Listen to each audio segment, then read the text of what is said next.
화학 반응에서의 에너지 출입. 첫 번째 반응입니다. 발열 반응입니다. 발열 반응, 열을 방출한다 라는 뜻입니다. 그래서 이 발열 반응에서는 에너지를 방출하고요. 이 발열 반응이 일어날 때 에너지가 방출되기 때문에 주변은 좀 더 따뜻해집니다. 그래서 주변 온도가 올라가요. 이때 이제 그래프를 여러분들이 직접 그릴 수 있어야 되는데 에너지 변화 그래프입니다. 에너지 변화 그래프. 그래서 지금 이 발열 반응에서는 원래는 에너지가 굉장히 많았어요. 즉 생성물의 에너지가 높았습니다. 다시 반응물의 에너지가 높았습니다. 근데 반응을 하고 나서 생성되는 물질은 에너지가 낮아져요. 이만큼의 에너지가 방출된 겁니다. 이렇게요. 그래서 생성물이 되면서 에너지를 방출하게 됩니다. 원래는 에너지가 높았다가 에너지가 방출하게 된 겁니다. 그러면 에너지를 한번 정리해 볼게요. 먼저 반응물이 생성물이 되면서 에너지가 나와요. 이렇게 에너지가 방출됐죠. 그래서 발열 반응이라고 합니다. 이렇게 나오면 발열 반응이라고 대답할 수 있으면 됩니다. 두 번째는 반응물의 에너지와 생성물의 에너지를 비교하게 되는데요. 누가 더 높다고요? 반응물의 에너지가 더 크다고요. 반응물의 에너지가 생성물보다 크다. 이렇게 대답할 수 있으면 되겠습니다. 여기까지가 발열 반응인데 중요한 건 항상 예시입니다. 예시를 다 이제 여러분들이 머릿속에 넣어두고 계셔야 되는데 첫 번째 예시 연소 반응입니다. 발열 반응의 예시 연소. 연료를 우리가 막 쓰는 거죠. 이걸 이용해서 우리는 실생활에서 난방 그리고 조리 음식하는 거 그죠? 요거에 활용을 하게 됩니다. 그래서 우리가 연료를 연소시키면 그러면 열이 방출되면서 그 열로 난방하거나 조리를 한다. 발열 반응의 예시다. 그 다음에 금속의 부식. 금속이 부식될 때 열을 방출하고요. 그 다음에 금속과 산의 반응. 금속에다가 염산 같은 걸 뿌리면 열이 방출하게 됩니다. 그 다음에 산과 염기의 반응. 산과 염기의 반응. 이거를 조금 어려운 말로 중화 반응 이렇게 얘기하거든요. 이것도 발열 반응의 예시입니다. 산이랑 염기랑 반응할 때 열이 방출이 됩니다. 그리고 우리가 하는 호흡도 발열 반응입니다. 우리가 호흡을 하면서 에너지를 방출하면서 그 에너지로 살아가고 있습니다. 호흡. 그 다음에 중요한 건 이제 발열 용기. 발열 용기. 그릇인데 열이 막 방출되는 군인들 전투식량에서 쓰는 거 요거 발열 용기. 이 발열 용기는 어떤 거 이용한 거냐면 산화칼슘을 이용하는 겁니다. 산화칼슘이 물과 반응할 때 열이 막 방출됩니다. 이거를 이용해서 발열 용기에 쓰고요. 그 다음에 제설제. 눈을 없애는 거죠. 눈 녹이는 거. 요거는 염화칼슘. 성분이 다르죠? 염화칼슘. 이 염화칼슘이 물과 반응하게 되면 그러면 열이 막 방출됩니다. 그래서 눈 왔을 때 염화칼슘을 뿌리게 되면 눈이랑 물이랑 반응하면서 열이 막 방출돼서 눈을 녹입니다. 그 다음 마지막으로 우리가 겨울철에 쓰는 손난로. 손난로는 철이 산소랑 반응하면서 열을 방출합니다. 그래서 손난로 안에 이 철가루들이 들어가 있거든요. 철가루들이 공기 중에 산소랑 반응하면서 열을 방출합니다. 그래서 보시면 알겠지만 이렇게 겨울철에 쓰는 열을 방출하거나 아니면 요리에 쓰는 것들이 발열 반응의 예시입니다. 이걸 잘 정리해 두시고 특히 중요한 건 요거 3개. 실생활에서 쓰는 요거 3개. 요거 3개 반드시 알아두셔야 됩니다. 여기까지가 발열 반응이고요. 그 다음에 반대로 흡열 반응 한번 볼게요. 흡열 반응.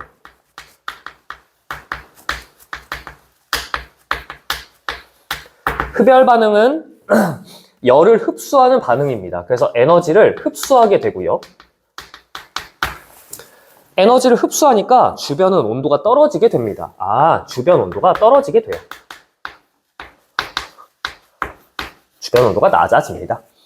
그럼 이것도 그래프로 우리가 판단을 할 수가 있어야 되는데, 그래프를 그려보면, 에너지 그래프를 그려볼게요. 원래는 반응물이 에너지가 되게 낮았어요. 에너지가 되게 낮았는데 주변의 에너지를 흡수해서 이렇게 에너지가 높아지는 겁니다. 생성물의 에너지가 더 높아지는 겁니다.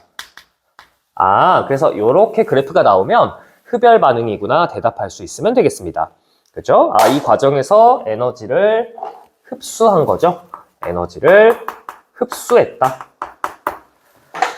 그러면 식으로 한번 나타나 볼게요. 반응물이 있었는데 에너지를 흡수하니까 생성물이 되었다. 이렇게 대답할 수 있어야 되고요. 그 다음에 반응물의 에너지와 생성물의 에너지 크기를 비교할 수 있어야 되는데 생성물의 에너지가 더 크다. 이렇게 대답할 수 있으면 되겠습니다. 그런데 이걸 외우는 게 아니라 그래프 하나만 외워도, 그래프 하나만 내가 이해해도 이 그래프만 그릴 수 있다면 이걸 다 대답할 수가 있겠죠. 여기까지가 흡열 반응이고요. 당연히 흡열 반응의 예시도 여러분들이 머릿속에 넣어두셔야 합니다. 흡열 반응의 예시, 첫 번째는 소금이 물에 녹는 반응. 소금이 물에 녹을 때 흡열 반응이 나타나게 됩니다. 주변 온도가 조금 차가워지고요. 요거. 그 다음에 광합성. 호흡의 반대죠. 태양에너지. 태양의 빛에너지를 흡수하면서 광합성을 하게 됩니다.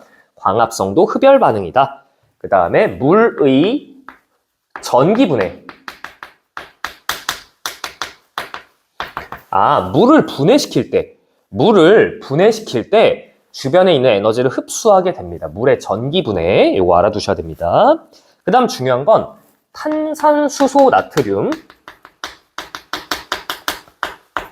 탄산수소 나트륨의 열분해. 이게 시험에 굉장히 많이 나오는데 이 탄산수소 나트륨은 베이킹 파우더입니다. 베이킹 파우더. 우리 제빵할 때 쓰는 베이킹 파우더가 탄산수소 나트륨이다. 그래서 여기다 써볼게요.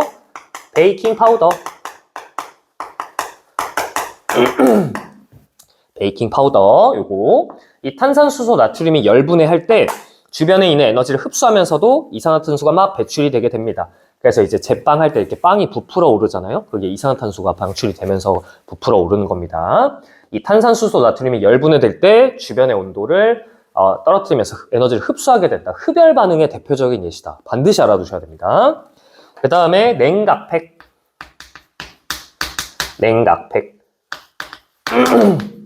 뭐 냉찜질 할 때 쓰는 거죠. 그죠? 시원하게 하는 그런 팩 있잖아요. 요 냉각팩은 주성분이 질산암모늄. 이 질산암모늄이 물과 만나면 주변의 에너지를 흡수하게 됩니다. 그래서 주변을 냉각시키는 효과가 있습니다. 이 질산암모늄이라는 성분을 알아두셔야 됩니다. 냉각팩에 활용하는 성분이고요. 그 다음에 마지막으로 수산화 바륨. 수산화 바륨에 염화암모늄. 이렇게 반응시키는 경우입니다. 이런 반응에서는 주변에 있는 에너지를 흡수하면서 냉각시키는 효과가 있습니다. 그래서 지금 전부 다 냉각시키는 효과고요.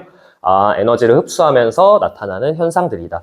여기서 중요했던 건 요거. 탄산수소 나트륨 열분해 요거. 그 다음에 냉각팩. 질산암모늄이 물이랑 반응하는 거. 마지막으로 요거. 수산화 바륨이랑 염화암모늄 합쳐지면서 주변을 냉각시킨다. 그래서 주변에 만약에 이게 물이 있다, 그럼 물이 얼어붙습니다. 주변에 이렇게. 그래서 여기 그릇에다가 이거 두 개 넣고 섞으면 주변에 있는 물이 얼어붙게 됩니다. 그래서 요거 세 가지 예시를 반드시 알아두셔야 합니다. 지금 발열 반응과 흡열 반응 정리했고 예시까지 다 정리하시길 바라겠습니다.